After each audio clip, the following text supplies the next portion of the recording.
తీర్చగలనా నీ రుణమును కాచితివయ్యా గతకాలమంతా చూపితివయ్యా నీ వాత్సల్యత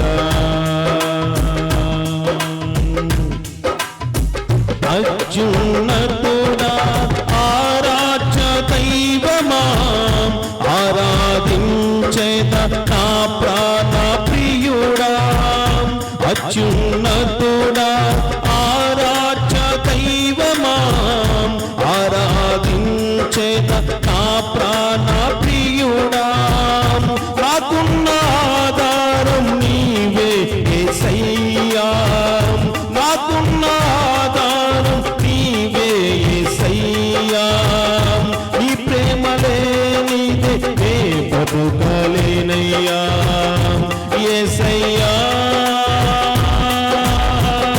వర్ణింపతరమా నీ ప్రేమను యేసయ్యా తీర్చగలనా నీ రుణమును యేసయ్యా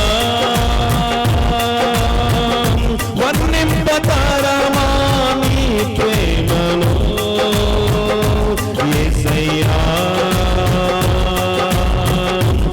తీర్చగలనా నీ రుణమును కాచితివయ్యా గతకాలమంతా చూపితివయ్యా నీ వాత్సల్యత చేసితివయ్యా మించిన మేలులు చేసితివయ్యా మించిన మేలులు ఇచ్చితివయ్యా ఉన్నత కృపను ఇచ్చితివయ్యా ఉన్నత కృపను కృప చూపుటలో ముందున్న వాడవు నీ కృపతో నన్ను బలపరచువాడవు కృప చూపుటలో ముందున్న వాడవు నీ కృపతో నన్ను బలపరచువాడవు కృపగల దేవుడవు నా మంచి యేసయ్యా కృపగల దేవుడవు నా మంచి యేసయ్యా ఈ కృప లేనిదే నే బతుకలేనయ్యా ఈ కృప లేనిదే నే బతుకలేనయ్యా యేసయ్యా వర్ణింపతరమా నీ ప్రేమను యేసయ్యా తీర్చగలనా నీ రుణమును యేసయ్యా వర్ణింపతరమా నీ ప్రేమను యేసయ్యా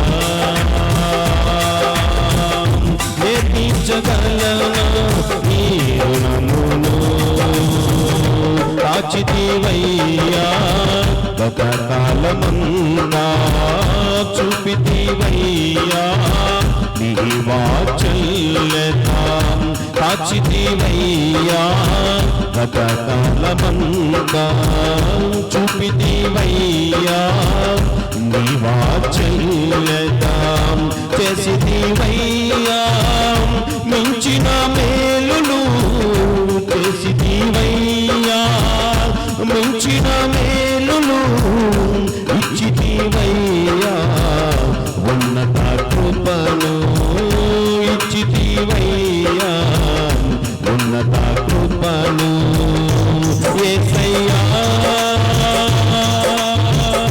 వర్ణింపతరమా నీ ప్రేమను యేసయ్యా తీర్చగలనా నీ రుణమును యేసయ్యా వర్ణింపతరమా నీ ప్రేమను యేసయ్యా నే తీర్చగలనా నీ రుణమును. ఒకసారి హల్లెలూయా. సమస్త ఘనత మహిమ దేవునికి చెల్లును గాక. ఈ సమయంలో తమ్ముడు జాన్ చిన్న పాట పాడతారు. చివరిగా కల్పన కూడా ఒక చిన్న పాట పాడతారు. ఆ తర్వాత వాక్పత్యం చేద్దాం.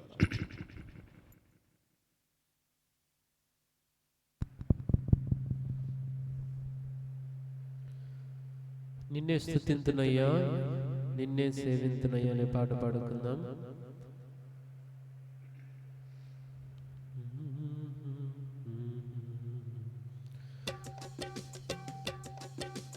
నిన్నే స్తుతింతునయ్యా,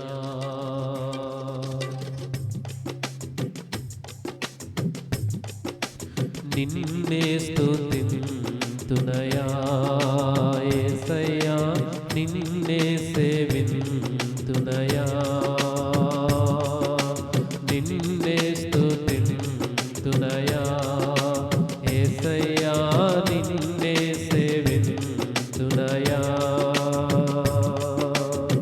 నీవే నా మార్గము సత్యము జీవము, నీవే నా రక్షణ విమోచన దుర్గము, నీవే నా మార్గము సత్యము జీవము, నీవే నా రక్షణ విమోచన దుర్గమ.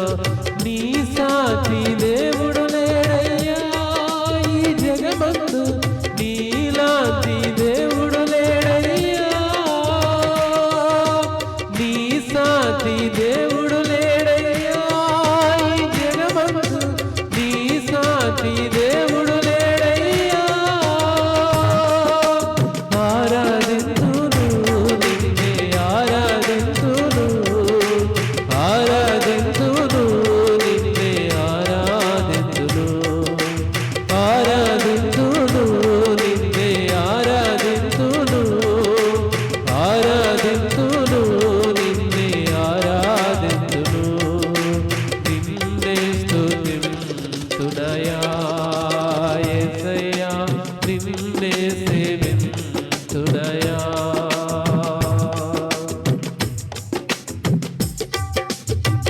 ఇస్సాకును కాపాడుటకు గొర్రెను దాచావు, మమ్మును కాపాడుటకు నీవే బలిగా మారావు. ఇస్సాకును కాపాడుటకు గొర్రెను దాచావు, మమ్మును కాపాడుటకు నీవే బలిగా మారావు. నీలాంటి దేవుడు ఎవరయ్యా ఈ జగమందు, నీలాంటి దేవుడు లేడయ్యా, నీ సాటి దేవుడు లేడయ్యా ఈ జగమందు, నీలాంటి దేవుడు లేడయ్యా. ఆరాధింతును నిన్నే ఆరాధింతును, ఆరాధింతును నిన్నే ఆరాధింతును, ఆరాధింతును నిన్నే ఆరాధింతును, ఆరాధింతును నిన్నే ఆరాధింతును, నిన్నే స్తుతింతునయ్యా యేసయ్యా, నిన్నే సేవింతునయ్యా, నిన్నే స్తుతింతునయ్యా యేసయ్యా, నిన్నే సేవింతునయ్యా.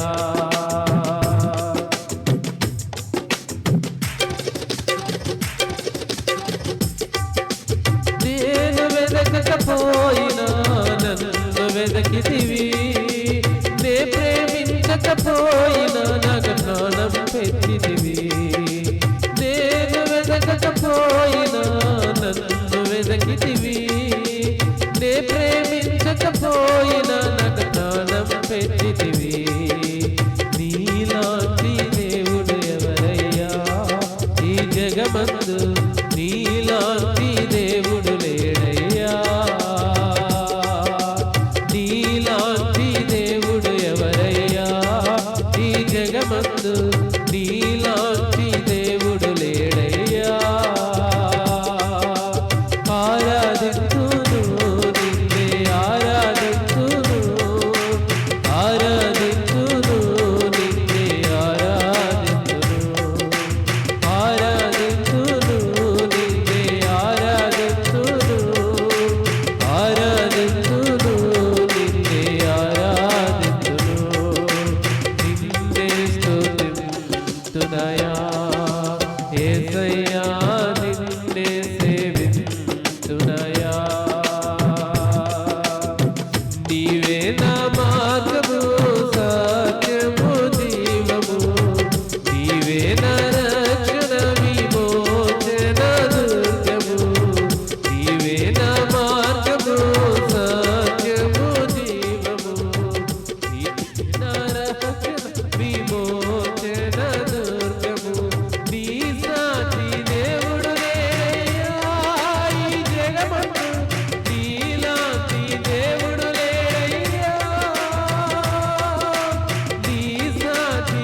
నీలోనే ఆనందం నా దేవా, నీలోనే నాకు జీవము, నీలోనే ఆనందం నా దేవా, నీలోనే నాకు జీవము. నిన్న నేడు నిరంతరం మారని దేవా, నిన్న నేడు నిరంతరం మారని దేవా. ఈ లోకమంతా నేను వెదకినా నాకు లేదయ్యా ఎక్కడ ఆనందం, నీ సన్నిధిలో ఒక్క క్షణం గడిపినా నా హృదయం పొంగెను. ఈ లోకమంతా నేను వెదకినా నాకు లేదయ్యా ఎక్కడ ఆనందం, నీ సన్నిధిలో ఒక్క క్షణం గడిపినా నా హృదయం పొంగెను, నా హృదయం పొంగెను. నీలోనే ఆనందం నా దేవా, నీలోనే నాకు జీవము, నీలోనే ఆనందం నా దేవా, నీలోనే నాకు జీవము. నిన్న నేడు నిరంతరం మారని దేవా, నిన్న నేడు నిరంతరం మారని దేవా. ఈ లోకమంతా నేను వెదకినా నాకు లేదయ్యా ఎక్కడ ఆనందం, నీ సన్నిధిలో ఒక్క క్షణం గడిపినా నా హృదయం పొంగెను, నా హృదయం పొంగెను. ఈ లోకం ఒక మాయని తెలుసుకున్నాను, ఇది నా సొంతం కాదనుకున్నాను. ఈ లోకం ఒక మాయని తెలుసుకున్నాను, ఇది నా సొంతం కాదనుకున్నాను. తప్పిపోయిన కుమారుణ్ణి నేనైతే నా కొరకై నిరీక్షించే తండ్రి నా యేసు. తప్పిపోయిన కుమారుణ్ణి నేనైతే నా కొరకై నిరీక్షించే తండ్రి నా యేసు. ఈ లోకమంతా నేను వెదకినా నాకు లేదయ్యా ఎక్కడ ఆనందం, నీ సన్నిధిలో ఒక్క క్షణం గడిపినా నా హృదయం పొంగెను. ఈ లోకమంతా నేను వెదకినా నాకు లేదయ్యా ఎక్కడ ఆనందం, నీ సన్నిధిలో ఒక్క క్షణం గడిపినా నా హృదయం పొంగెను, నా హృదయం పొంగెను. ఏ ప్రేమాని ప్రేమకు సాటి రాదయ్యా, ఎన్ని ఉన్నా నీతో సరి ఏది కాదయ్యా. ఏ ప్రేమాని ప్రేమకు సాటి రాదయ్యా, ఎన్ని ఉన్నా నీతో సరి ఏది కాదయ్యా. నన్ను మరువని ప్రేమ నీదయ్యా, నన్ను మార్చుకున్న ప్రేమ నీదే యేసయ్యా. నన్ను మరువని ప్రేమ నీదయ్యా,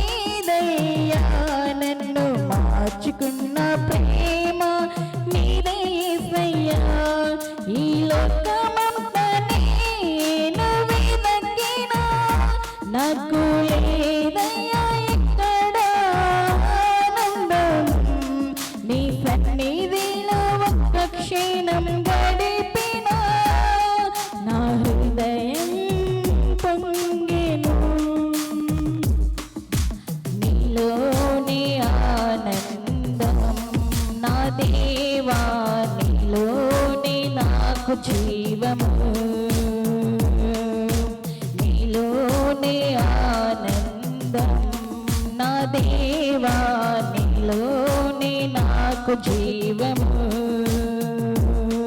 నిన్న నేడు నిరంతరం మారని దేవా. నిన్న నేడు నిరంతరం మారని దేవా. ఈ లోకమంతా నేను వెదకినా నాకు లేదయ్యా ఎక్కడ ఆనందం. నీ సన్నిధిలో ఒక్క క్షణం గడిపినా నా హృదయం పొంగెను. ఈ లోకమంతా నేను వెదకినా నాకు లేదయ్యా ఎక్కడ ఆనందం. నీ సన్నిధిలో ఒక్క క్షణం గడిపినా నా హృదయం పొంగెను. నా హృదయం పొంగెను.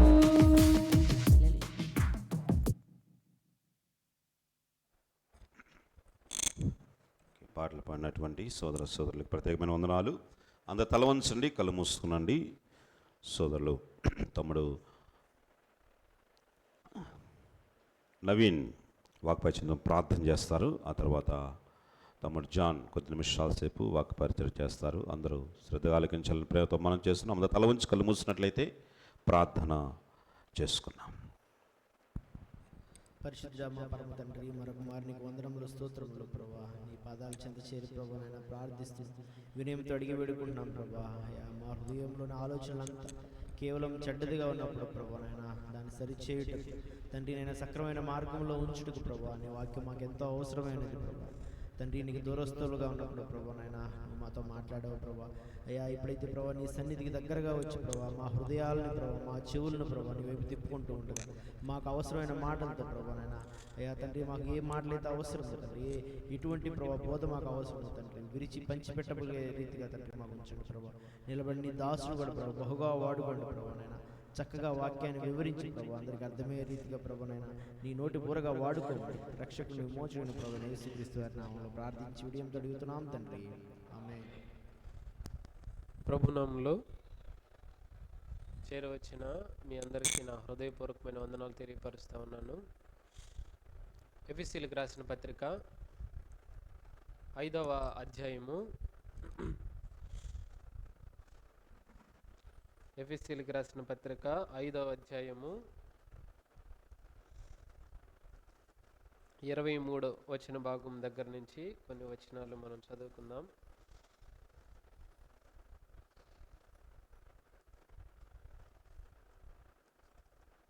ఎఫెసీయులకు రాసిన పత్రిక 5వ అధ్యాయము 23 దగ్గర నుంచి కొన్ని వచనాలు.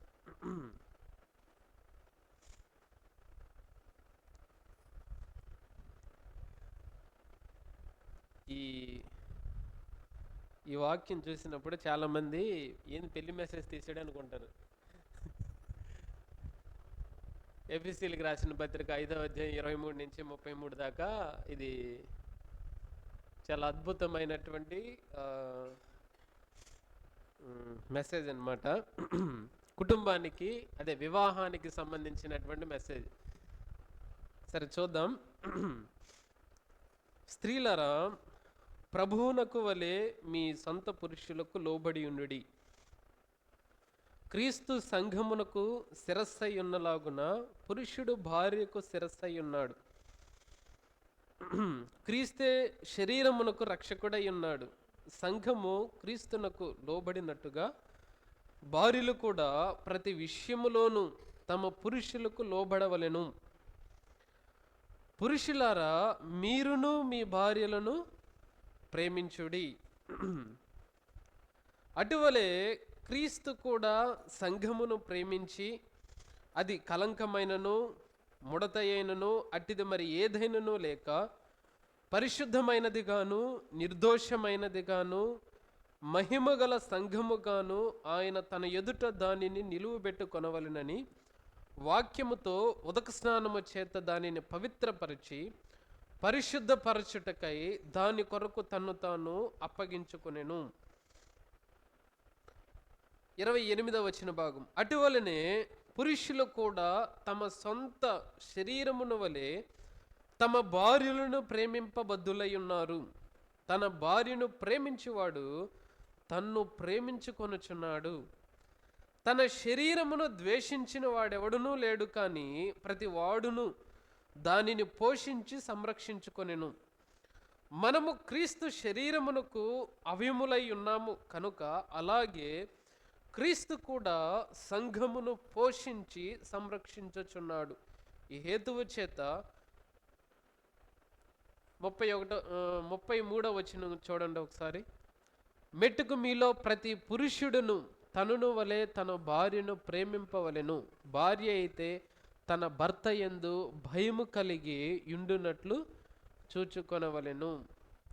కొలస్సీలకు రాసిన పత్రిక 3వ అధ్యాయం 19వ వచనం కూడా ఒకసారి చూద్దాం. కొలస్సీలకు రాసిన పత్రిక 3వ అధ్యాయము 19వ వచన భాగం. కొలస్సీలకు రాసిన పత్రిక 3వ అధ్యాయము. భర్తలారా, మీ భార్యలను ప్రేమించుడి, వారిని ఏం చేయకూడదంట? వారిని నిష్ఠూర పెట్టకుడి. మరలా చూద్దాం. భర్తలారా, మీ భార్యలను ప్రేమించుడి, వారిని నిష్ఠూర పెట్టకుడి. ఒకవేళ పెడితే ఎలా ఉంటుంది?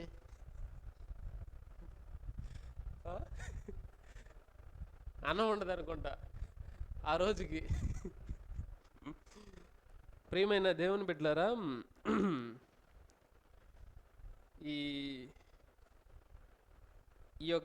ఈ సందర్భం చదవడానికి దేవుడు నాలో పెట్టినటువంటి తలంపు ఏంటంటే,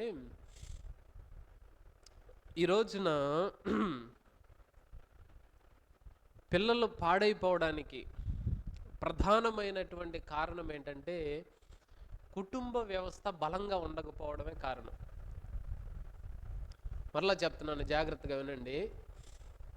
ఈ రోజున పిల్లలు పాడైపోవడానికి ప్రధానమైనటువంటి కారణం ఏంటంటే కుటుంబ వ్యవస్థ. ఏమండి?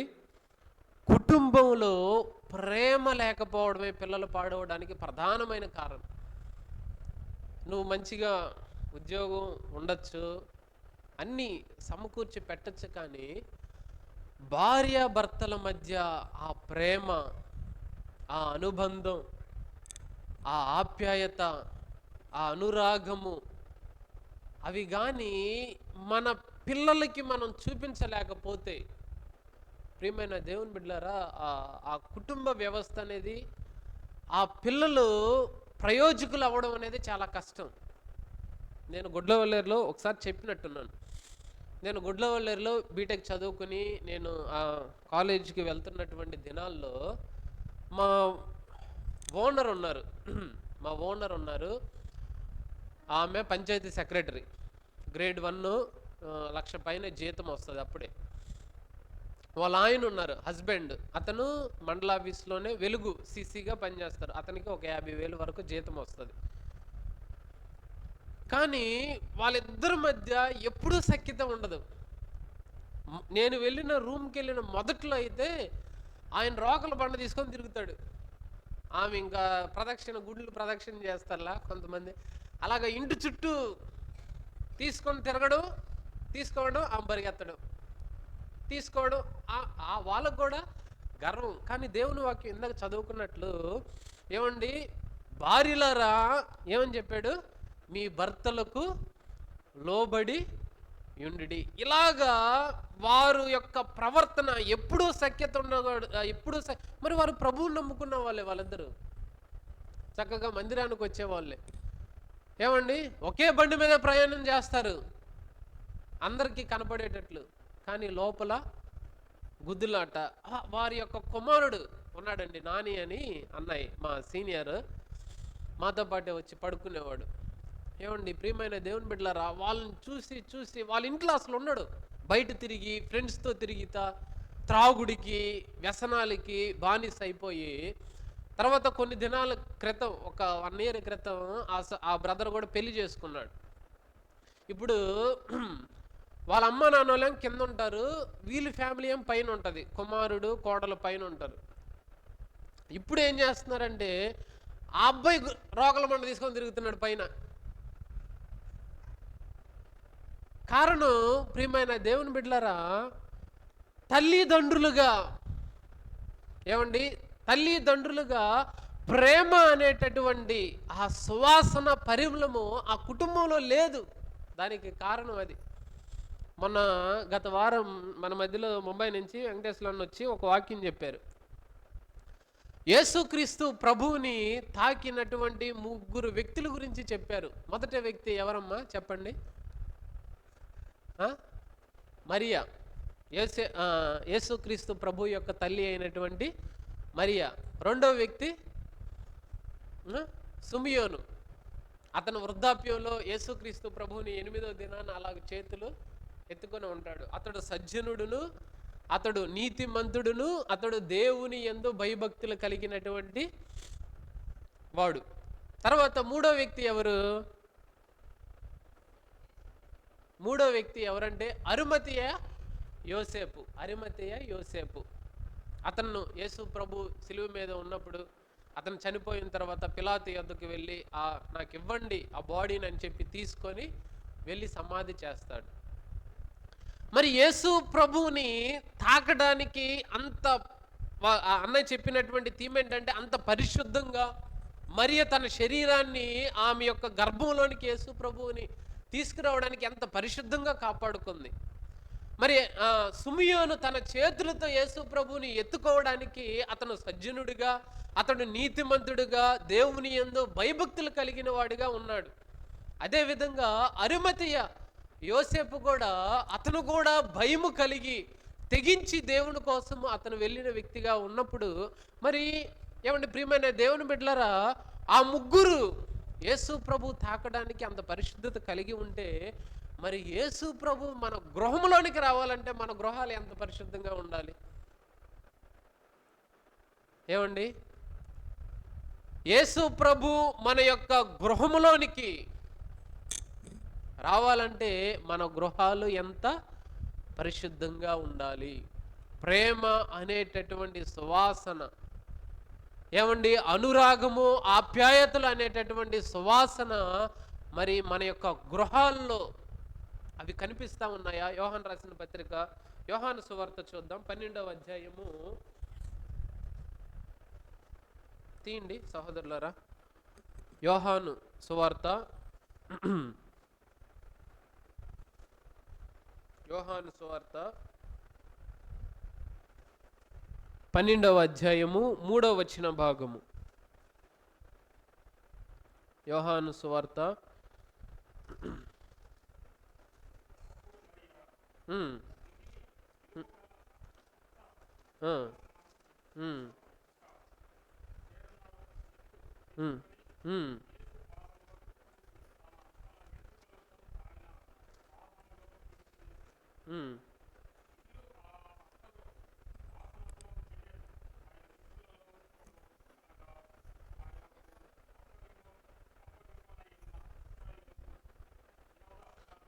యోహాను సువార్త 12వ అధ్యాయం 3వ వచనం నేను చదువుతాను, ఒకసారి జాగ్రత్త. అప్పుడు మరియా మిక్కిలి విలువ గల అచ్చ జటామాంసి అత్తరు 1 సేరున్నర ఎత్తు తీసుకొని యేసు పాదములకు పూసి తన వెంట్రుకలతో ఆయన పాదములను తుడిచెను.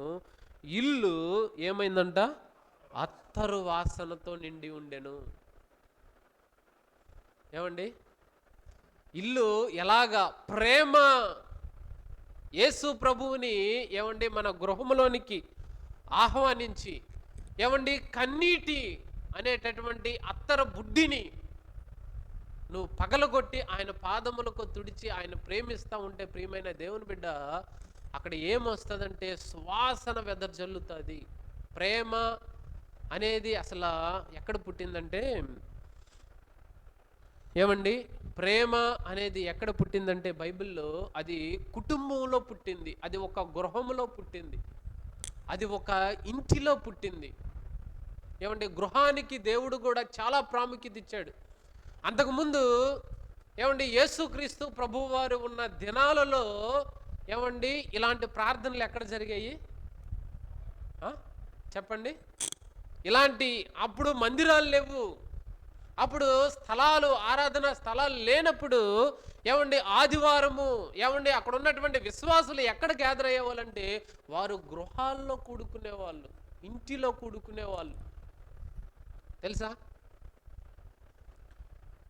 యేసుక్రీస్తు ప్రభువారు ఆయన ఆఖరి ప్రభురాత్రి భోజనం ఎక్కడ జరిగిందో తెలుసా? ఒక ఇంటిలో జరిగింది ప్రభురాత్రి భోజనం. యేసుక్రీస్తు చనిపోయిన తర్వాత శిష్యులు ఏమండి అక్కడ ఉన్నటువంటి ఆ సమాజము వారందరూ ఎక్కడ కూడుకున్నారు తెలుసా? ఒక ఇంటిలో కూడుకున్నప్పుడు అక్కడ ఏమైందంటే పరిశుద్ధాత్మ అక్కడికి దిగి వచ్చింది. ప్రియమైన దేవుని బిడ్డలారా, మన గృహాలు ఏమండి దేవుని పరిశుద్ధాత్మ దిగి రావడానికి పరిశుద్ధ నిలయాలుగా ఏమండి మన గృహాలు ఉంటున్నాయా? ఆలోచిద్దాం. ఏమండి గృహాల్లో భార్య భర్తల మధ్య ఏమండి సఖ్యత, ఏమండి ఆ అనురాగము, ఏమండి ఆ ప్రేమ అనేది కనబడతా ఉందా? ప్రియమైన దేవుని బిడ్డలారా, ఏమని చెప్పాడు? ఎఫెసీయులకు రాసిన పత్రిక 5వ అధ్యాయము 25, 28, 33 వచనాల్లో ఏమని చెప్పాడంటే ఏమండి భర్తలు భార్యల్ని ఎలాగ ప్రేమించాలంటే చెప్పాడు. 3 పాయింట్లు చెప్పాడు. క్రీస్తు సంఘమును ప్రేమించిన విధంగా. ఏమండి మొదటి పాయింట్ ఏంటి? క్రీస్తు సంఘమును ప్రేమించిన విధంగా భర్తలు ఏ విధంగా ప్రేమించాలంట? భార్యలను ప్రేమించాలి. రెండవదిగా తన సొంత శరీరాలను ఎలాగైతే మన సొంత శరీరాలను ప్రేమించుకుంటామో అలాగా భర్తలు ఏం చేయాలంట? భార్యలను ప్రేమించాలి. ఇంకా మూడవ పాయింట్ ఏం చెప్పాడంటే తనును తాను ఎలాగ ప్రేమించుకుంటారో భర్తలు ఏం చేయాలంట? ఆ విధంగా భార్యలను ప్రేమించాలి. మొన్న ఒక ఆమెకి బాగోల, మా ఊర్లోనే హార్ట్ బాగా ఇబ్బంది అయిపోయి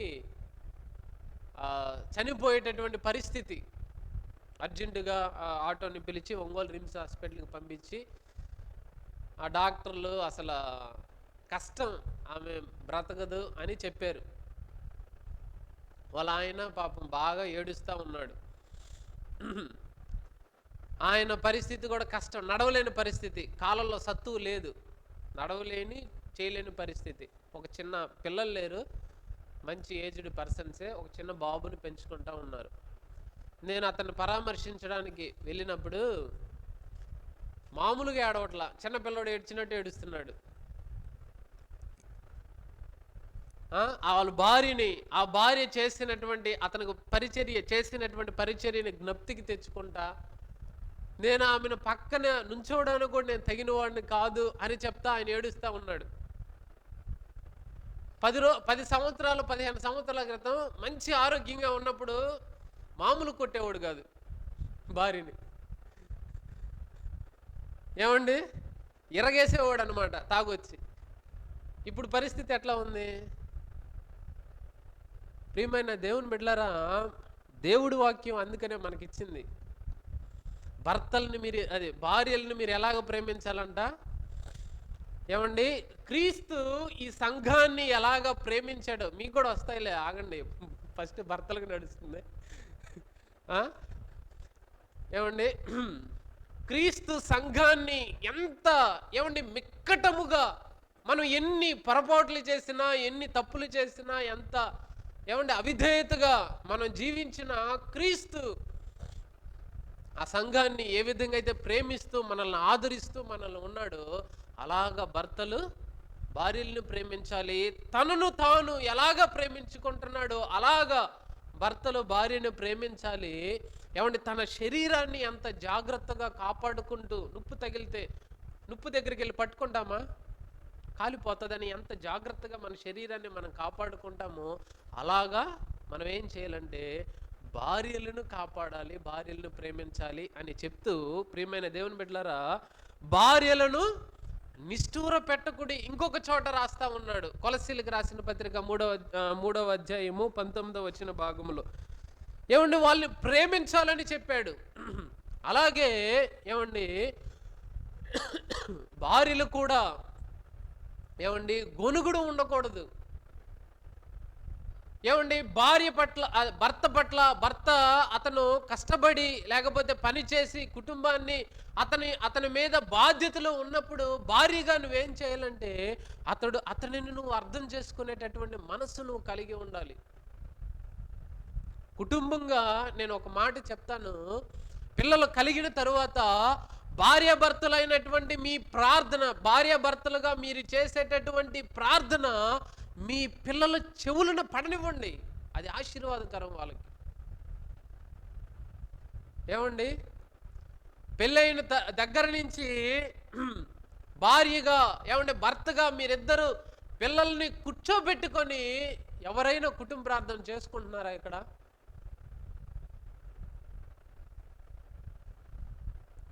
9 గంటలకు వచ్చే నాటికి మిస్ అవుతుందని కుటుంబ ప్రార్థన వదిలేస్తున్నారా? మీ పిల్లలు డ్రగ్గిస్టులుగా, ఏమండి ఫోన్స్కి బానిసలుగా, బయట వ్యసనాలకి దాసులుగా, ఏమండి చెప్పిన మాట విననటువంటి ఘోరమైన వ్యక్తులుగా తయారవడానికి తల్లిదండ్రులైనటువంటి మీరే కారణం, ఎవరో కాదు. తల్లిదండ్రులుగా పిల్లల్ని కంఠం వదిలేయడం కాదు, దేవుని వాక్యము ఏమండి ఎంత స్పష్టముగా తెలియపరుస్తుందంటే, యేసుక్రీస్తు ప్రభువారు ఉన్నారు. చూద్దాం, ఆ మాట కూడా చూద్దామనండి.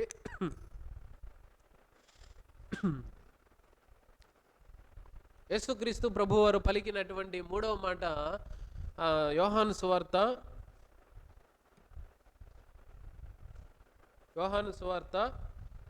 19వ అధ్యాయము 26-27 వచనాలు చూడండి ఒకసారి. యోహాను సువార్త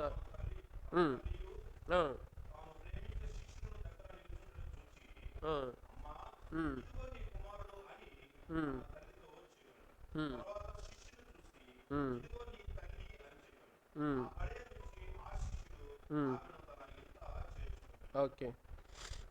ప్రియమైన దేవుని బిడ్డలారా, ఇక్కడ చూస్తే యేసుక్రీస్తు ప్రభువారు సిలువలో పలికినటువంటి 3వ మాట ఏంటంటే, ఏమండి ఆయన చనిపోతూ ఆయన ఆఖరి కఠినమైనటువంటి పరిస్థితుల్లో ఉన్నప్పుడు కూడా ఆయన కుటుంబం గురించినటువంటి, తన తల్లిని గురించినటువంటి బాధ్యత ఆయన తీసుకుంటూ, ఆ బాధ్యతని ఎవరు పడితే ఆ శిష్యుడికి ఆయన అప్పగించాల.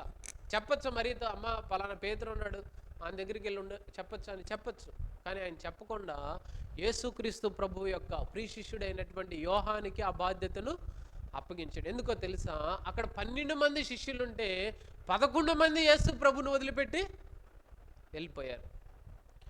5 స్త్రీలతో పాటు యోహాను అను శిష్యుడు మాత్రమే అక్కడ ఉన్నాడు.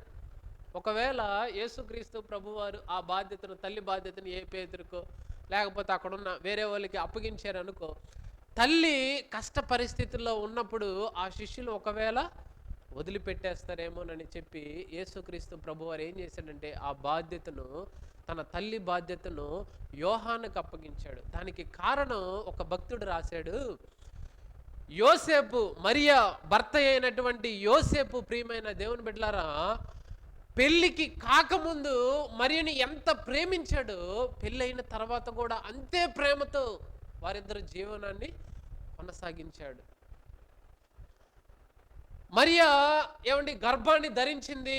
యోసేపు మరియకి వారికి ఆ నిశ్చితార్థం అయిన తర్వాత గర్భాన్ని ధరించిన తరువాత మరియా, అది యోసేపు మరియని రహస్యంగా విడనాడేద్దాం అనుకున్నాడు. కానీ దేవుడు యోసేపుకు చెప్పిన తర్వాత మరియని ఏం చేశాడంటే మిక్కటమైనటువంటి ప్రేమతో ఆమెను చేర్చుకున్నాడు. ఆమె యేసుక్రీస్తు ప్రభువారిని జన్మనిచ్చిన తరువాత కూడా అదే ప్రేమతో మరియను ప్రేమించాడు. ఆ ప్రేమ ప్రియమైన దేవుని బిడ్డ ఎవరు చూశాడంటే యేసుక్రీస్తు ప్రభువారు చూస్తూ ఆయన విధేయత కలిగి వారి మధ్య జీవించాడు. ప్రియమైన దేవుని బిడ్డలారా, భార్యగా ఏమండి, భర్తగా నువ్వు మీరు ఒకరి మీద ఒకరు మీరు చూపించుకునేటటువంటి మిక్కటమైనటువంటి ప్రేమ మీ బిడ్డలు విధేయులై నడవగలుగునట్లుగా చేయాలి. అర్థమైందా?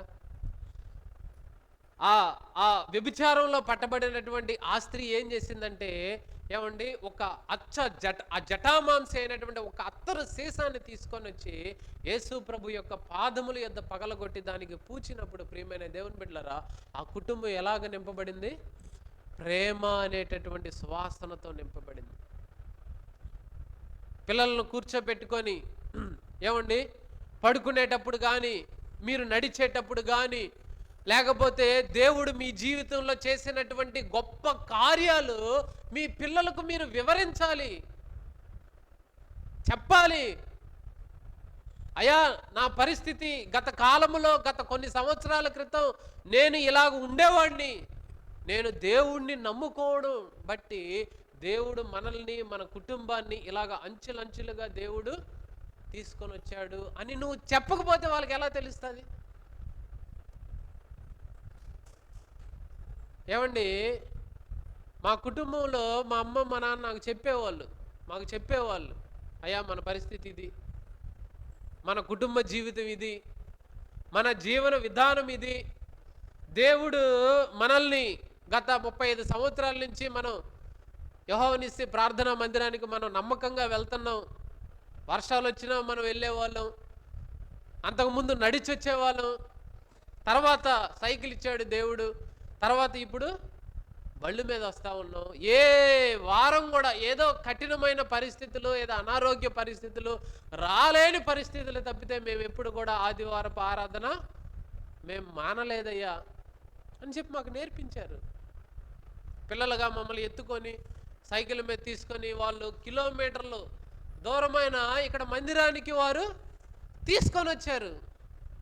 ఈరోజున తాళపాలెం గ్రామంలో, అంటే గొప్పగా ఏం కాదు చెప్తున్నాను, చాలామంది ప్రభువుని నమ్ముకున్నటువంటి వాళ్ళు ఉన్నారు, వారి బిడ్డలు కూడా ఉన్నారు. కానీ ప్రభువుని నమ్ముకొని ఆశీర్వాదం పొందిన, దేవుడికి నమ్మకంగా పరిచర్యలో కానీ, ఇతరులను ప్రేమించే విధానంలో కానీ, ఇతరులను ఆదరించే విధానంలో కానీ, ఇతరులకి మర్యాద ఇచ్చే విధానంలో కానీ ఏమండి బిడ్డలు చక్కగా పెరిగారంటే అది సంఘ పెద్దలు లాజర్ గారు అండ్ ప్రభావతి కుమారులు కుమార్తెలే, గర్వంగా చెప్పగలను. ప్రియమైన దేవుని బిడ్డలారా, దానికి కారణం ఏంటంటే వారిద్దరూ ప్రతిరోజు చేసేటటువంటి రాత్రిపూట పగలు 5 గంటలకు లేచేటటువంటి ప్రార్థన పడుకున్న మా చెవులకి వినపడాయి.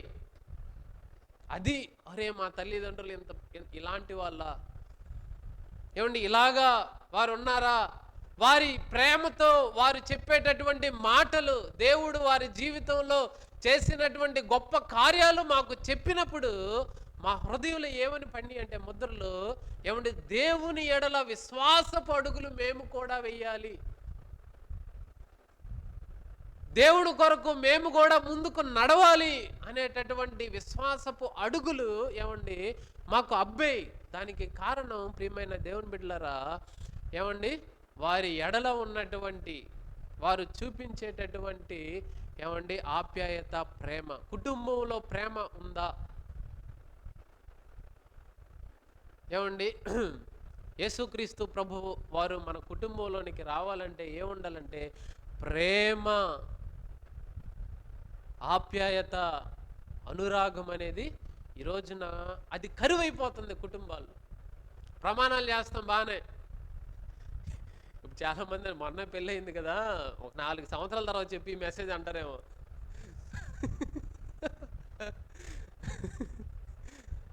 ఫస్ట్లో ఎట్లానే ఉంటుందిలే, మేము కూడా చాలా చూసాము. ఒక 4 నెలల్లో లేకపోతే 4 సంవత్సరాల తర్వాత కదా తెలిసేది ఈ బాధలు అనేది. ప్రియమైన దేవుని బిడ్డలారా, దేవుడు యేసుక్రీస్తు ప్రభువారి దగ్గర నుంచి ఆ జీవాన్ని మనం ప్రతి దినము, యేసుక్రీస్తు ప్రభువారు ఎలాంటి వారు? ఆయన జీవం కలిగినటువంటి దేవుడు. ఎలాంటి దేవుడు చెప్పాలి? జీవము కలిగినటువంటి ఆయన ఏమన్నాడంటే, ద్రాక్షవల్లిని నేను, తీగలు మీరు. ఈ తీగలు ఏం చేస్తాయంటే ఆ ద్రాక్ష వల్లిలో నుంచి ఆ రసాన్ని తీసుకొని ఏం చేస్తాయండి? కాయలు కాస్తాయి, ఫలిస్తాయి. ఎప్పుడైతే నేను ఎవరైనా చెప్తున్నాను, అది నేనైనా లేకపోతే అన్నైనా లేకపోతే ఇంటర్నేషనల్ ప్రీచర్ అయినా ఎవరైనా సరే, ప్రతి దినము యేసుక్రీస్తు ప్రభు వారి దగ్గర నుంచి ఆ జీవాన్ని మనం కానీ తీసుకోలేకపోతే ఈ యొక్క తీగ ఏమవుతుందంటే అది వాడిపోతుంది, ఎండిపోతుంది.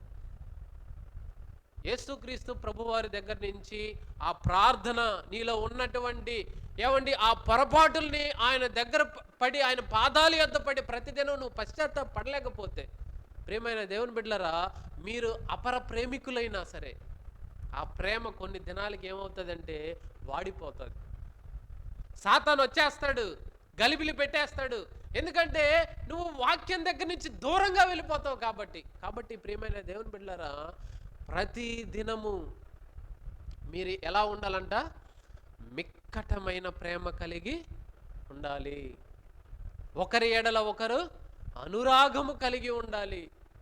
ఏమండి? అప్పుడు ఆ కుటుంబం ఏమవుతుందంటే కట్టబడుతుంది కుటుంబం. ఒక యేసుక్రీస్తు ప్రభువారు ఒక గృహంలోనికి వచ్చారు. రండి చూద్దాం. లోకాసు సువార్త 19వ అధ్యాయము. లోకాసు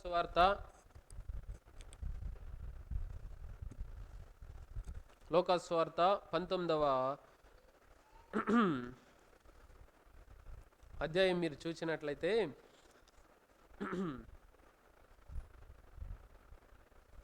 లోకాసు సువార్త 19వ అధ్యాయం 1వ వచనం. ఆయన సంచరించుచు ఎరుకో పట్టణంలో ప్రవేశించి దాని గుండా పోవచ్చుండెను. ఇదిగో సుంకపు గుత్తదారుడును ధనవంతుడైన జక్కయ్య అను పేరు గల ఒకడు యేసు ఎవరో అని చూడగోరెను గాని పొట్టివాడైనందున జనులు గుంపు కూడి ఉండుట వలన చూడలేకపోయాను. 4వ వచనం. అప్పుడు యేసు ఆ త్రోవను రానయుండెను గనుక అతడు ముందుగా పరిగెత్తి ఆయన చూచుటకు ఒక మేడు చెట్టెక్కెను. 5వ వచనం. యేసు ఆ చోటికి వచ్చినప్పుడు కన్నులెత్తి చూచి, జక్కయ్య త్వరగా దిగుము, నాతో కలిసి చెప్పండి, నేడు నేను ఎక్కడ ఉండాలని నీ ఇంట ఉండవలసి ఉన్నది. ఎక్కడికి వస్తానన్నాడమ్మా యేసు ప్రభు? ఇంటిలోనికి వస్తానన్నాడు. ఏమండి? ఈ జక్క యొక్క పరిస్థితి, అంతకు ముందు పరిస్థితి మనం కానీ చూచుకున్నట్లయితే, ఏమండి, యేసుక్రీస్తు ప్రభు ఆ జక్కని కలవక ముందు ఉన్నటువంటి ఆ పరిస్థితి, అతని యొక్క వ్యక్తిత్వం కానీ మనం చూచినట్లయితే, జక్క ఎలాంటి వాడంటే అతడు ఇన్కమ్ ట్యాక్స్ ఆఫీసరు, అతను ఒక లంచగొండి. పేదల దగ్గర డబ్బుని గుంజేవాడు, రక్తాన్ని తాగేవాడు. అటువంటి ఒక మూర్ఖుడు, ప్రేమ లేనివాడు కుటుంబంలో ఏమండి ఈ డబ్బు, ఈ దేవుని వాక్యం ఏమని సెలవిస్తుందంటే, లంచగుండుల గుడారాలు కాల్చివేయబడతాయని దేవుని వాక్యం సెలవిస్తుంది. ఈ లంచాలు తీసుకునేటటువంటి ఈ కుటుంబంలో ప్రేమ ఉండుండదు. ఏమండి? ఆప్యాయత ఉండుండదు. ఏమండి? పిల్లల మధ్య, తల్లిదండ్రుల మధ్య, భార్య భర్తల మధ్య అనురాగ ఆప్యాయత లేకుండా ఆ గుడారము, ఆ ఇల్లు కాలిపోయేటటువంటి పరిస్థితుల్లో ఉన్నప్పుడు, ప్రియమైన దేవుని బిడ్డ, జక్కయ్యకి ఒక ఆశ కలిగింది. ఆయన్ని చూడాలి, ఆయన ఎవరో గొప్పవాడు అంటున్నాడు. ఏమండి? ఆయన పొట్టివాడై ఉన్నందున ఆయన్ని చూడాలనేటువంటి ఆశ అతను కలిగింది. కానీ అతను ఎలాగ చూడాలి? జనాలు గుంపులు గుంపులుగా పడుతున్నాడని జక్క ఏం చేశాడంటే, ఒక మేడు చెట్టెక్కి చూచినప్పుడు యేసుక్రీస్తు ప్రభువారు ఏమని పిలుస్తున్నాడంటే జక్కయ్యని, జక్కయ్య. ఎవరని చెప్పారా పలానా జక్కయ్య మేడు చెట్టెక్కారని? నీ కుటుంబంలో ఉన్నటువంటి సమస్యలు కూడా యేసు ప్రభువుకు తెలుసు. నువ్వు చూడాలని ఆశపడితే అతన్ని, నా సమస్యలు నా గుడారము కాలిపోతుంది, ఈ గుడారము ఏమంటే ప్రేమ అనేటటువంటి దానితో చల్లార్చబడాలి అనేటటువంటి ఆశ నీకు కలిగి ఆయన కొరకు నువ్వు చెట్టు ఎక్కగలిగితే, జక్కయ్యలాగా ప్రియమైన దేవుని బిడ్డలారా, ఆయన ఏం చేస్తాడంటే నిన్ను పేరు పెట్టి పిలుస్తాడు. జక్కయ్య త్వరగా దిగురమ్ము. ఎక్కడికి రావాలంట యేసు ప్రభు? నేను నీ ఇంటిలోనికి రావాలి. భార్యాభర్తల మధ్య మీ ఇద్దరు సఖ్యత లేదు కదా, ఆ సఖ్యతను కుదర్చడానికి నేను రావాలి. నీ పిల్లలు చూస్తే ఏమండి, నువ్వు విస్తారమైన డబ్బులు ఇచ్చి నీ పిల్లల్ని పాడు చేస్తున్నావు. డబ్బుల్ని ఎలాగ వాడుతున్నావురా, ఏం చేస్తున్నావురా, జాగ్రత్త ఉందా లేదా, చదువుతున్నావా లేదా, నీ ఫోన్లో నువ్వు ఏమి చూస్తున్నావు, ఏమి చేస్తున్నావు అని జాగ్రత్త కలిగి నువ్వు ప్రార్థన చేయలేకపోతున్నావు కదా నీ బిడ్డల కొరకు.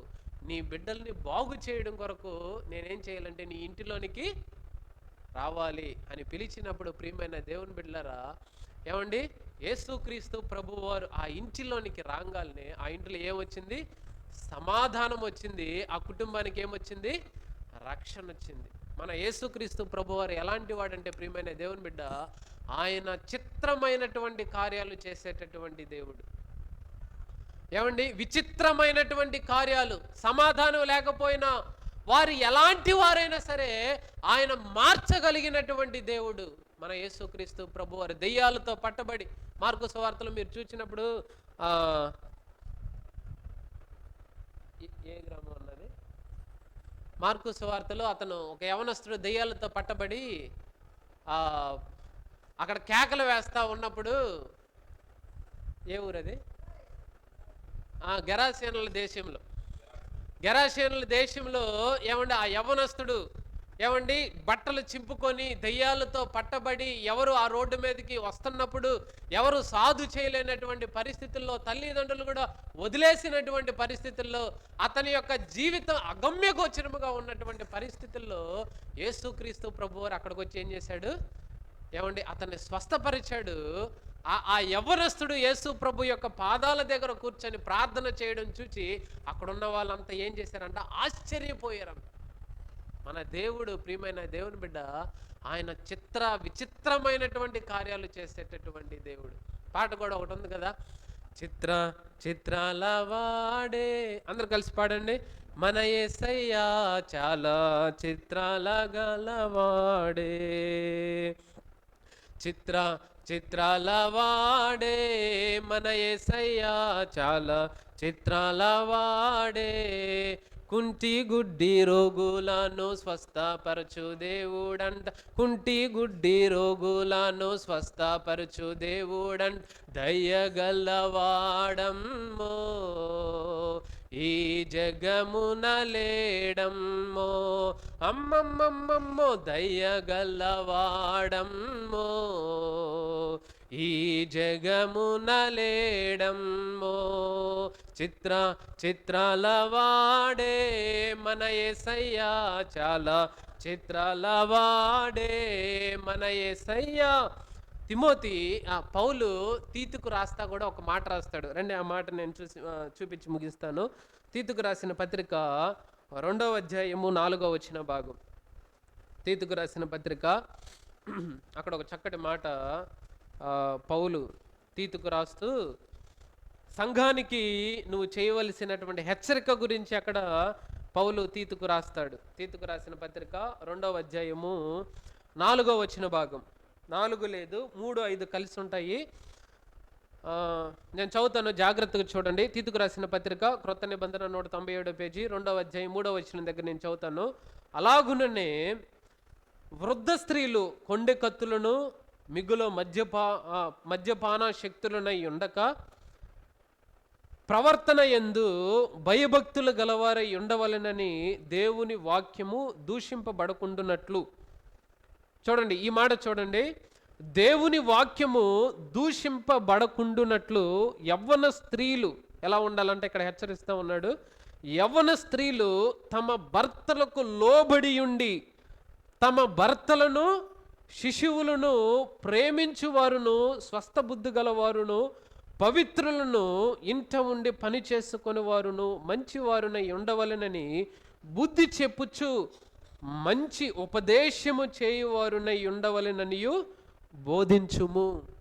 పౌలు తీతుకి, నువ్వు సంఘం ఉంది తీతుకి, సంఘంలో యవనస్తులు వస్తుంటారు, వృద్ధులు వస్తుంటారు, వృద్ధ స్త్రీలు వస్తుంటారు. కాబట్టి దేవుని వాక్యము వెక్కిరింపబడకుండా నిమిత్తము యవన స్త్రీలకి నువ్వు చేయవలసినటువంటి హెచ్చరిక ఏంటంటే, మీ భర్తలను ఎలాగ ప్రేమించాలంట? మిక్కటమైనటువంటి ప్రేమ కలిగి వారిని ప్రేమించాలి. భార్యలారా, తిన్నామా పడుకున్నామా కాదు, మీ ప్రేమతో వారిని ఆదరించాలి. అది అక్కడ ప్రేమ అనేటటువంటి దీపము మీ కుటుంబంలో ఎప్పుడు వెలుగుచుండవలెను. అలాగా మీరు ఎప్పుడైతే ఒకరి ఎడల ఒకరి ప్రేమ కలిగి ఆదరణ కలిగి, ఏమండి, మీ బిడ్డల్ని మీరు జాగ్రత్తగా ప్రార్థన చేసుకుంటూ వాళ్ళు పెంచగలరు, వారు ఏమవుతారంటే వారు ఆశీర్వాదానికి వారసులుగా తయారవుతారు. ఏమండి, సమయం వెళ్ళిపోయిన తరువాత చేయవలసినటువంటి పనులు దేవుని వాక్యం హెచ్చరిస్తున్నా మనం చేయలేకపోయినట్లయితే బిడ్డలు శాపగ్రస్తులుగా, ఏమండి, వ్యసనాలకి బానిసలుగా మారిపోయిన తరువాత నువ్వు ఎంత ఏడ్చినా, ఎంత గోజాడినా, ఎంత బాధపడినా ప్రయోజనము లేకుండా జరగవలసిన నష్టం అప్పటికే జరిగిపోతూ ఉంటుంది. కాబట్టి అద్భుతమైనటువంటి దేవుడు ఏర్పాటు చేసినటువంటి వ్యవస్థ అది కుటుంబ వ్యవస్థ. ప్రేమ అనేది ఆ కుటుంబంలో నుంచే పుట్టింది. దేవుడు నీ కుటుంబంలోనికి రావాలంటే, నీ కుటుంబం ఆశీర్వదింపబడాలంటే, నీ బిడ్డలు ప్రయోజకులుగా మారాలంటే నువ్వు చేయవలసినటువంటి మొదటి పని యేసుక్రీస్తు ప్రభువారిని నీ కుటుంబంలోనికి ఆహ్వానించు. ప్రార్థన చేసుకుందాం. దేవుడి చిన్ని మాటలు దీవించును గాక. చిన్న ప్రార్థన చేద్దాం. ప్రార్థన చేసుకుందాం కొద్ది నిమిషాలు.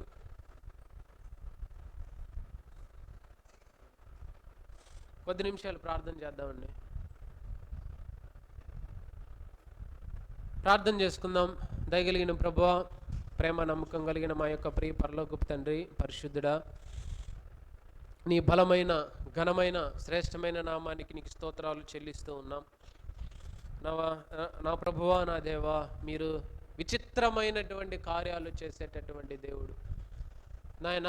ఎంత ఘోరమైన వారినైనా సరే, ఎంత నాయన దౌర్భాగ్యులనైనా సరే, నా తండ్రి, ఎలాంటి కుటుంబం అయినా సరే, నువ్వు ఆ కుటుంబంలోనికి వస్తే, ఆ ఇంటిలోనికి, ఆ గృహంలోనికి వస్తే అది ఆశీర్వాదకరంగా ఉంటుంది. నా ప్రభువా, మా గృహాలు అయ్యా నువ్వు వచ్చి కూర్చునేటటువంటి గృహాలుగా మా కుటుంబాలు ఉండటానికి సహాయం దయచేయండి. బూతులతోనూ నాయన, అపవిత్రమైనటువంటి మాటలతోనూ, నా తండ్రి, సినిమా పాటలతోనూ, నా తండ్రి, నాయన వాయిద్యాలతోనూ నిండకుండా, నాయన స్తుతి గానములతోనూ, ప్రేమ ఆప్యాయతలతోనూ, నాయన అనురాగములతోనూ, అయా ప్రార్థన ధూపములతోనూ మా కుటుంబాలు ఉండడానికి మీరు కృప చూపించాలని ప్రార్థన చేస్తాను నాయన. ఎవరి కుటుంబంలో అయితే యేసుక్రీస్తు ప్రభువా మీరు లేరు, ఆ కుటుంబంలోనికి మీరు రమ్మని, మీరు దీవించమని నాయన, తరతరాలకు ఆశీర్వాదకరంగా ఈ కుటుంబాలు ఉండడానికి మీరు సహాయము దయచేయమని, చెప్పబడినటువంటి మాటలు మా హృదయాల్లో నాయన నాటుకొని ఫలింప చేయడానికి సహాయం చేయండి. బోధించండి, నేను భ్రష్టుని కాకుండా కృప చూపించమని యేసుక్రీస్తు అతి శ్రేష్టమైన నామములో ప్రార్థన చేసి అడిగి వేడుకొంచున్నాము తండ్రి, ఆమేన్.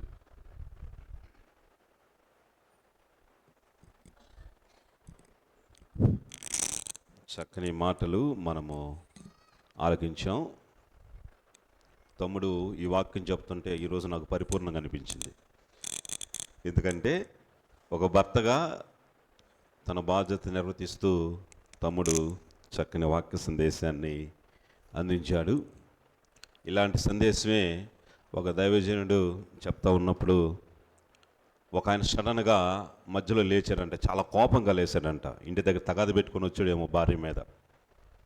నువ్వు చెప్పటానికి వీళ్ళ చెప్తావు, కానీ నా పరిస్థితి నీకేం తెలుసు అని అన్నాడంట. ఏందై నీ పరిస్థితి అన్నాడంట.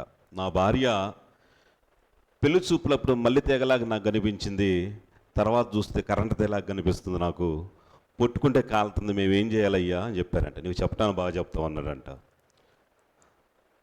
కనుక ప్రభునందు ప్రియమైన వాళ్ళరా, ఆ కరెంటు తీగ కాకముందే మల్లె తీగను మల్లె తీగలాగా ఉంచాలంటే భర్తలు బాధ్యత వహించాలి, అలాగే భార్యలు కూడా అలాగే బాధ్యతగా ఉండి దేవుని కృపలో వర్ధిల్లాలి. భార్య భర్తలు ఇద్దరు ఒక కత్తెర ఉంటుంది కదా, కత్తెరలో 2 పార్ట్లు ఉంటాయి, 2 పార్ట్లు లాంటి వాళ్ళు అంటాం. సో ఆ 2 పార్ట్ల మధ్యలో కానీ ఎవరైనా వచ్చారనుకో కట్ అయిపోతారు, ఎవరు మధ్యలోకి పోకూడదు. కానీ ఆ రెండింటిని కలిపే ఒక బాండింగ్ ఉంటుంది, ఒక పిన్ ఉంటుంది, అది యేసు ప్రభు అంట. ఆ యేసు ప్రభువు కానీ మనతో ఉంటే, యేసు ప్రభులో మనం ఉంటే తప్పకుండా మన గృహం చాలా షార్ప్గా దేనైనా ఎదిరించేదిగా ఉంటుందని ఒక దైవజనుడు చెప్పాడు. కనుక ప్రభునందు ప్రియమైన వాళ్ళరా, అలాంటి ప్రేమ ఆప్యాయత కలిగి దేవుని కృపలో వర్ధిల్లుతూ, అంత మాత్రమే కాదు, మన బిడ్డలకు మనం మాదిరికరమైనటువంటి తల్లిదండ్రులుగా మారాలి. బహుశా దీపం ఉన్నప్పుడే ఇల్లు చక్కబెట్టుకోవాలి. మన మాట వినుతున్నప్పుడే వారిని దేవుని వాక్యం చేత బంధించి సంధించి ముందు కొనసాగించాలని చాలా చక్కని మాటలు తమ్ముడు చెప్పాడు. ఈరోజు జ్యోతి కూడా ఉంటే బాగుండేది తమ్ముడు. సో ఎనీహౌ ఆనిక యూట్యూబ్లో ఉంటుంది. సో ఏదైనప్పటికీ తమ్ముడి కోసం ప్రత్యేకంగా ప్రార్థించండి. తమ్ముడికి దేవుడు చక్కని ఆరోగ్యాన్ని ఇచ్చాడు, ఇంకా పరిపూర్ణమైన ఆరోగ్యం కోసం ప్రార్థించాలన్న ప్రేమతో మనం చేస్తున్నలాగా తమ్ముడు చెప్పినట్లుగా ఆ యొక్క గ్రామంలో ఆమె పేరు ప్రమీల, వృద్ధాప్యలో ఉంది. వృద్ధాప్యం ఏం కాదు, ఒక తమ్ముడు ఒక అన్నయ్య ఒక 50 years అంటే 50 సంవత్సరాలు ఉంటాయా, 50 సంవత్సరాలు పిల్లలు లేరు పాపం. ఒక చిన్న అబ్బాయిని పెంచుకుంటున్నాడు. ఆమె హార్ట్ ప్రాబ్లం వచ్చేసేసి హాస్పిటల్లో ఉంది. ఎట్లా ఉంది తమ్ముడు? Some better. ఓకే, దేవుని కృపను బట్టి ఆ బిడ్డ కోసం ప్రత్యేకంగా ప్రార్థించాలని ప్రేమతో మనవి చేస్తున్నాం. అది మాత్రమే కాదు, సంఘంలో ఉన్నటువంటి అనారోగ్య నిమిత్తం ప్రత్యేకంగా ప్రార్థించండి. గత రాత్రి అనేక మంది కోసం మనం ప్రార్థించాం. సోదరి అరుణ కోసం ప్రార్థించాం, అలాగే జాయ్ బాబు కోసం ప్రార్థన చేశాం. అంత మాత్రం బ్రైటీ కోసం కూడా, బయటికి కూడా కొద్దిగా జ్వరంగా ఉంది, బ్రైటీ కోసం కూడా ప్రార్థన చేశాం. శివక్క నిమిత్తం ప్రార్థన చేశాం. అక్క ఎట్లా ఉందక్క, తగ్గిందా? సో శివక్క నిమిత్తం కూడా ప్రార్థన చేశాం.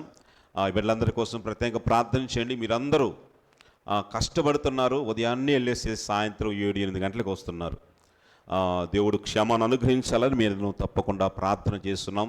మీరు చేసే చోట్లు చాలా భయానకం. బహుశా ఆ పరిస్థితికి అంటే ఆ చోట్లకు వెళ్ళటానికి కూడా భయపడతారు. కానీ ఆ పరిస్థితి చీకట్లో కూడా వెళ్ళి మీరు పనిచేస్తున్నారు. దేవుని భద్రత మీకు ఉంది కాబట్టి అనుదినము కాపాడబడుతున్నారు. మీ కష్టాజీతాన్ని దేవుడు దీవించాలని, మీ కుటుంబాన్ని నిరంతరం వర్ధిల్లింపు చేయాలని ప్రార్థన చేస్తున్నాం. సంఘం కూడా ప్రార్థన చేయాలని ప్రేమతో మనవి చేస్తున్నాం. అంత మాత్రమే కాదు, ఈ యొక్క వారంలో మన ప్రియ సహోదరుడు గత రాత్రి ప్రకటించినట్లుగా కోటేశ్వర అనే వాళ్ళ అక్కగారు, శంకర్ అక్క గారు మరణించారు. వారి యొక్క ఆదరణ కుడికి కూడా గత దినం అయిపోయింది. వారి కుటుంబ ఆదరణ నిమిత్తం ప్రత్యేకంగా ప్రార్థించండి. అన్నయ్య బాగా విచారిస్తున్నాడు. ఒక్కగానొక్క చెల్లెలు, అన్నదమ్ములు ఎవరూ లేరు. బహుశా కొంతమంది అనుకుంటారు నేను ఒక్కనైతే చాలు అనుకుంటారండి. అన్నదమ్ములు లేకపోతే ఎంతో, నాకు కూడా తెలుసు ఆ బాధ ఎంతో. మా అక్క వాళ్ళు దూరంగా ఉన్నారు. కానీ కొన్ని ప్రాబ్లమ్స్ వచ్చినప్పుడు అయ్యో దగ్గరుంటే బాగుండేది, నా అన్న వాళ్ళు ఎవరు లేరే అని చెప్పి అనిపిస్తుంది కొన్నిసార్లు. సో నేను నిమిత్తం ప్రత్యేకంగా ప్రార్థించాలని ప్రేమతో మనవి చేస్తున్నాం. ప్రేమైన యెహోవానిస్సి ప్రార్థన సంఘస్థులందరికీ ప్రత్యేకంగా వందనాలు. మీకు వందనాలమ్మా. మీరందరూ ప్రార్థన చేసిన రీతిగా మా కుమారుడి వివాహం విషయంలో ఎంతగానో ఘనంగా దేవుడు జరిపించాడు. దేవుడు మహిమ కలుగును గాక. బాధ్యత అంతా మరి శ్యాంబాబు తీసుకొని ఆ కార్యక్రమాలంతట్లో కూడా ముందు నడిపించాడు. ప్రత్యేకంగా దైవజనులకు వందనాలు. అంత మాత్రమే కాదు, మరి కుమారుడికి జ్వరం వచ్చింది. పెళ్ళైన 3వ రోజు జ్వరం వచ్చేటప్పటికి సరే నేను టెస్టులు చెప్పారంటే టెస్టులు చేయించాడు. చేపిస్తే పైపాటు పసిగుళ్ళని వచ్చిందంట. సరే అని చెప్పని చేపించి డాక్టర్ దగ్గర కాదు, మామూలుగా ఆర్ఎంపీ దగ్గర చేయించుకొని మెడికల్ షాప్లో మందులు తీసుకొని వచ్చాడు. ఎట్లా చెప్పాడు. సరే 2 రోజులు వాడాడు. వాళ్ళ అత్తగారు వాళ్ళ మామగారు ఏంటంటే అక్కడ శివరారెడ్డి హాస్పిటల్లో చూపెడదాం, మెడికల్ షాప్లో కాదు అని వాళ్ళు పిలిపించారు. సరే వెళ్ళమని చెప్పాము. వెళ్ళేటప్పుడు ప్రార్థన చేసి పంపించాను.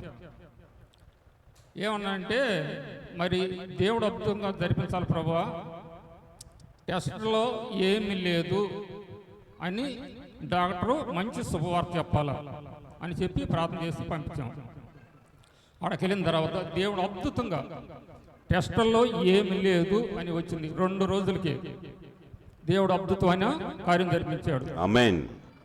అప్పుడు మా యొక్క కోడలు పెదనాన్న, డాక్టర్ గారు మరి ఏమి లేదు అంటున్నావు కదా, మరి ఏదైనా మెడిసిన్ ఏమైనా ఇస్తావా అని అడిగితే, ఏముంటే ఇవ్వమంటావు అయ్యా, నేను ఏమి లేనప్పుడు దేని గురించి నేను ఇవ్వమంటావు, అవసరం లేదు, వెళ్ళిపోయింది అని మెడిసిన్ కూడా ఒక పంపించాడు. దేవుడు అద్భుతమైన కార్యం జరిపించాడు. ఇంకా ప్రార్థన చేయండి అబ్బాయి గురించి, అమ్మాయి గురించి, మా కుటుంబం గురించి అని మీకు అందరికీ నా హృదయపూర్వక వందనాలు చెల్లించుకుంటున్నాను. మీరందరూ వివాహానికి వచ్చి కుటుంబ సమేతంగా అందరూ వచ్చారని నేను నమ్ముతున్నాను. ఎక్కువ అనంతవరం గ్రామం నుంచి చాలామంది వచ్చారని నేను నమ్ముతున్నాను. యొక్క వివాహానికి వచ్చినందుకు మీకు అందరికీ ధన్యవాదాలు తెలియజేసుకుంటున్నాను. దేవుడు ఎంత గొప్ప కార్యం జరిపించడం అందరూ బట్టి దేవుడికి మహిమ కలుగును కాక, ఈ సాక్ష్యాన్ని దేవుడు దీవించను కాక. మీకు అందరికి వందనాలు. ఆమేన్. ఓకే, మన సంఘం మీద ఉన్న బాధ్యతను మనం నెరవేర్చాం. మనం ఏం కొత్తగా ఏమి నెరవేర్చలేదు. వారు గత 40 సంవత్సరాల నుంచి మన సంఘాన్ని ప్రేమించి మన సంఘానికి వస్తూ మన సంఘంలో వర్ధిల్లుతున్నారు. ఆ యొక్క వివాహం దేవునికి మహింకరంగా జరిగిందని ప్రతిదినం నాకు గుర్తు వస్తుంది. ఎందుని బట్టి అంటే ఆ వివాహం అంత ఎక్స్పెక్టేషన్స్తో ఉన్నాం. ప్రభు ఎట్లా జరిగిద్దో. తమ్ముడు గంటకు ఫోన్ చేసి, అన్న అదన్నా, అది మర్చిపోయావన్నా, ఇది మర్చిపోయావన్నా.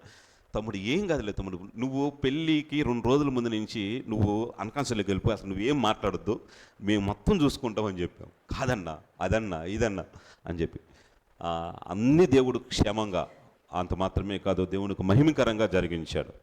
మొన్న ఆదివారం చెప్తుంది ప్రభా, ఆ రోజు తిరణాలకు వచ్చినప్పుడు కూడా ఇంతమంది రారు కదా మన ఊరు అన్నారంట వాళ్ళ ఊరోళ్ళు. సో అంత దేవునికి మహిమకరంగా జరిగించినందుకు దేవునికి మహిమ కలుగునగాక. ఆ నూతన దంపతుల నిమిత్తం ప్రత్యేకంగా ప్రార్థించాలని ప్రేమతో మనవి చేస్తున్నాం. ఆ సోదరి కొన్ని రోజుల తర్వాత మళ్ళీ తిరిగి వాళ్ళ అత్తయ్య వాళ్ళకి ఇంటికి వస్తుంది కనుక జ్యోతి నిమిత్తం కూడా ప్రత్యేకంగా ప్రార్థించండి. జ్యోతి కూడా గురువారం కూడా వాడబడాలి. అంత మాత్రం సండే స్కూల్లో కూడా మన సంఘంలో వాడబడాలి కనుక ఆ బిడ్డ నిమిత్తం కూడా ప్రత్యేకంగా ప్రార్థన, మీ ప్రత్యేకమైన అవసరం ఏమిటో తెలియచేయండి, ప్రార్థన చేద్దాం. ఇవే కదా, అందరు తల వంచండి, ఒక చిన్న ప్రార్థన చేసుకుని మనం ముగించుకుని వెళదాం. మహాగణుడా, మహోన్నతుడా, సర్వోన్నతుడా, సర్వాధికారి, నీ శ్రేష్టమైన నామానికి వందనాలు స్తోత్రాలు వేలాదిగా చెల్లిస్తున్నాం. చాలా చక్కని మాటలు మందరితో మాట్లాడారు. అయ్యా, మా కుటుంబాల్లో నీ ప్రేమకు నిలయముగా ఉండాలని, నీ ప్రేమకు ఆనవాలుగా మా కుటుంబాలు ఉండాలని, నిన్ను కలిగి ఉంటే, నీకు మా కుటుంబంలో స్థానం ఉంటే, అట్టి ప్రేమ మా జీవితాలకు సరిపడినంతగా, మా బిడ్డలకు సరిపడినంతగా, మా జీవితాలకు కట్టేంతగా ఉంటుందని చాలా చక్కని సూక్ష్మమైన మాటలో చాలా అద్భుతమైనటువంటి సత్యాన్ని మాకు తెలియజేశారు. నీకు వందనాలు స్తోత్రాలు వేలాదిగా చెల్లిస్తున్నాం. అయ్యా, విన్న వాక్యాన్ని విడిచిపెట్టు మా హృదయాల్లో దాచుకొని ఈ యొక్క వారమంతయు అయ్యా నీ కృపలో వర్ధిల్లే బిడ్డలుగా వాక్యపు దేవులతో నింపండి. ఎవరు ఏ అక్కరతో, ఏ అవసరంతో, ఏ కొదువుతోటి నీ పాద సందులో చేరారో అట్టి వారిని ప్రత్యేకంగా దీవించమని మేము ప్రార్థన చేస్తున్నాం ప్రభా. అయ్యా, ఈ వారమంతయు ఈ సంఘానికి కృపాక్షేమాలు అనుగ్రహించమని మేము ప్రార్థన చేస్తున్నాం. వారి ప్రయాణాల్లో మీరు కృప చూపండి నాయన, వారి వ్యాపారాల్లో మీ కృప చూపండి ప్రభా. వారి ప్రయాణాల్లో వారి యొక్క ఉద్యోగాల మీద సహాయం దయచేయండి ప్రభా. వారి చదువుల మీద సహాయం దయచేయండి ప్రభా. ఏ చోట వెళ్ళినా కూడా క్షేమముతో ఆరోగ్యంతో తిరిగి రావటానికి నీ కృప దైత్యమని మేము ప్రార్థన చేస్తున్నాం నాయన. నీకే స్తుతులు స్తోత్రాలు వేలాదిగా చెల్లిస్తున్నాం నాయన. అంత మాత్రమే కాకుండా అనేక మంది అనేకమైన అక్కరలతోటి అవసరాలతోటి వచ్చారు. వారందరిని దీవించండి, ప్రత్యేకంగా ఆదరించమని మేము ప్రార్థన చేస్తున్నాం. ప్రత్యేకంగా సోదరి మరియమ్మ గారు వచ్చారు, వారి తమ్ముడి నిమిత్తం కూడా ప్రార్థన చేస్తున్నాం ప్రభా. కాయలాపడి హాస్పిటల్లో ఉన్నాడు ప్రభా. అయ్యా, మేమిచ్చే సహాయము కాదు కానీ మీ సహాయము వారిని ఉన్నతంగా తీర్చిదిద్దుతుంది, మీ సహాయం వారిని లేవనెత్తుతుందని నమ్మి ప్రార్థన చేస్తుండగా మీరే కృప చూపి చక్కని ఆరోగ్యాన్ని ఆ బిడ్డకు అనుగ్రహించమని మేము ప్రార్థన చేస్తుండగా మీరే కృప చూపండి. అనారోగ్యం వారికి చక్కని ఆరోగ్యాన్ని దయచేయండి ప్రభా.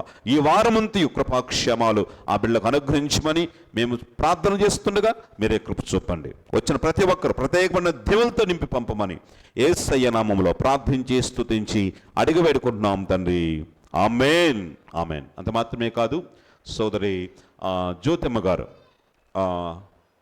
వెంకటేశ్వర అనే వాళ్ళ మిస్సెస్ జ్యోతిమ్మ గారు వాళ్ళ తండ్రి గారు పడి కొద్దిగా చేయి కొద్దిగా ప్యాచర్ అయిందంట. ఆమె కోసం ప్రార్థించమని కోరుతున్నారు కనుక అంకుల్ గారి కోసం కూడా ప్రత్యేకంగా ప్రార్థన చేద్దాం. అంత తల వంచండి, దీవెన తీసుకొని మనము ముగించుకుని వెళదాం. మన పరమతనదైన ప్రేమయు కుమారుడైన యేసు క్రీస్తు వారి కృపయు పరిశుద్ధాత్మని అన్యోన్య సహవాసం సమాధానము నిచ్చి మనతోడు